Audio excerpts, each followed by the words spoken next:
சீரியல்களின் full எபிசோடுகளை Sun டிவியில் ஒளிபரப்பான உடனே எக்ஸ்க்ளூசிவாக சன் நெக்ஸ்டில் மட்டும் ஃப்ரீயா பாருங்கள்.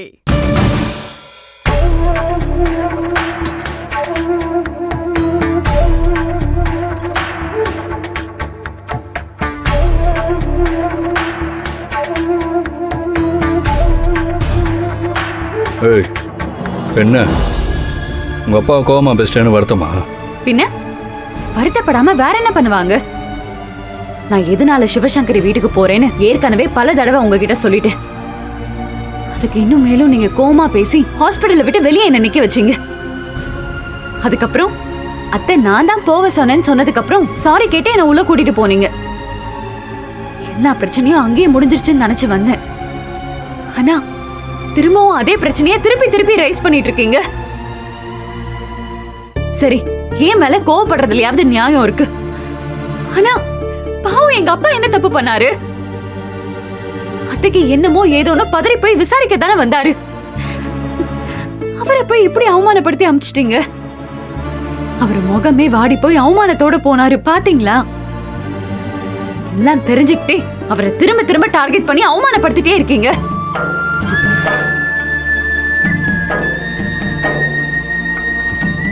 அருவி, நான் ஒன்றும் உங்கள் அப்பாவை தப்பாக பேசலை. நான் பேசுனதுலேயும் ஒரு நியாயம் இருக்கு. நான் இந்த பேச்சு இதோட விட்டுலாம் தான் நினச்சேன். ஆனால் உங்கள் அப்பாவை பார்த்தோன்னே எனக்கு அப்படியே கோபம் வந்துருச்சு. அவரை பார்க்குறப்பெல்லாம் அந்த சிவசங்கரியை பார்க்குற மாதிரியே இருக்கு. அதனால தான் அந்த கோவத்தை என்னால் கண்ட்ரோலே பண்ண முடியல. இங்க பாருங்க, நீங்க வேணும்னே தான் அவரை டார்கெட் பண்றீங்க. ஆனா பண்றதெல்லாம் பண்ணிட்டு பழைய தூக்கி சிவசங்கரி மேல போடுறீங்களா? இந்த பிரச்சனையில முதல்ல சிவசங்கரி எங்க இருந்து வந்தாங்க? அவங்களுக்கும் இதுக்கும் எந்த சம்மந்தமும் இல்ல.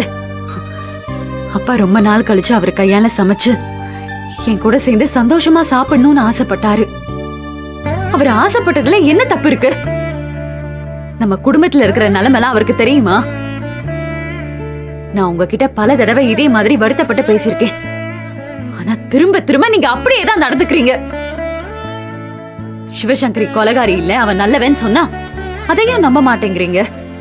அவங்கள மனசுல வச்சுக்கிட்டு எங்க அப்பாவோட மனசை காயப்படுத்துறீங்க. இதெல்லாம் பார்த்துட்டு அவரோட பொண்ணா நான் எப்படி வேதனைப்படாம இருக்க முடியும்? ஐயோ அருவி, என்ன பண்ண சொல்ற? நான் தான் உங்க அப்பா பார்த்தாலும் சிவசங்கரி ஞாபகம் வருதுன்னு சொல்றேன்ல. இதுக்கு தான் ஆரம்பத்திலே அவ வீட்டுக்கு உங்க அப்பாவை போக வேணாம்னு சொன்னேன். ஆனா கேட்டாரு உங்க அப்பா. அங்க போய் உட்காந்துக்கிட்டாரு. அதுல இருந்து நம்ம குடும்பத்துல இருக்கிற எல்லாருக்குமே அவரை பார்த்தோன்னே வெறுப்பு வர ஆரம்பிச்சிருச்சு. பத்தாவதுக்கு சிவசங்கரி நல்லவ, அவ மேல தப்பு இல்லைன்னு அவளுக்கு சப்போர்ட் பண்ணியே பேச ஆரம்பிச்சிட்டாரு.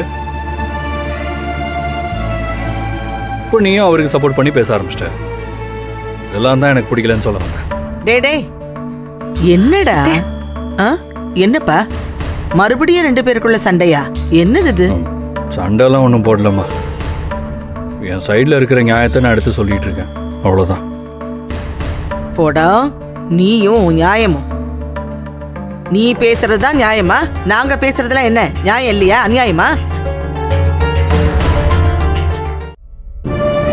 இத பாரு, உன்னால அருவி என்ன சாப்பிடாம இருக்கா தெரியுமா? ஒழுங்கா சமாதானப்படுத்தி சாப்பிடவே. அவ்வளோதானே? இப்போ நான் சாப்பாடு எடுத்துட்டு வந்து அவளை சாப்பிட வைக்கிறேன். அதெல்லாம் ஒன்றும் தேவையில்ல. எனக்கு பசிச்சா எனக்கு சாப்பிட தெரியும். பார்த்தீங்களா? ஆமா, உனக்கு ரொம்ப தான் தெரியும். அவள் அப்படித்தாம்மா சொல்லுவா. நீங்கள் எதுக்கும் வருத்தப்படாதீங்க. அருவி எப்படி சாப்பிட வைக்கிறதுன்னு எனக்கு நல்லா தெரியும்.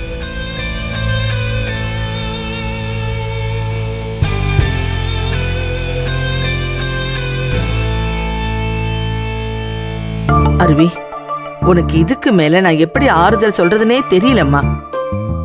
இந்த பாரு, நான் சொல்ல வேண்டியதெல்லாம் அப்பவே சொல்லிட்டேன். மேலும் அதை பத்தி பேச நான் விரும்பல. அப்புறம் புருஷன் பொண்டாட்டிக்குள்ள சண்டை வர்றது சகஜம்தான். அதுக்காக நீ பட்னி கிடந்து உடம்ப வருத்திக்காத. இந்த பாரு, புகழ் சமாதானப்படுத்தி சாப்பிட சொல்லுவான். ஒழுங்கா சாப்பிடணும். அத்தை, நீங்களே உடம்பு சரியில்லாதவங்க. இந்த நேரத்துல இங்க எதுக்கு வந்தீங்க? நீங்க உங்க உடம்ப பாத்துக்கோங்க. போய் படுங்க, முதல்ல நான் பாத்துக்கிறேன். சாப்பிடணும். ம். ம்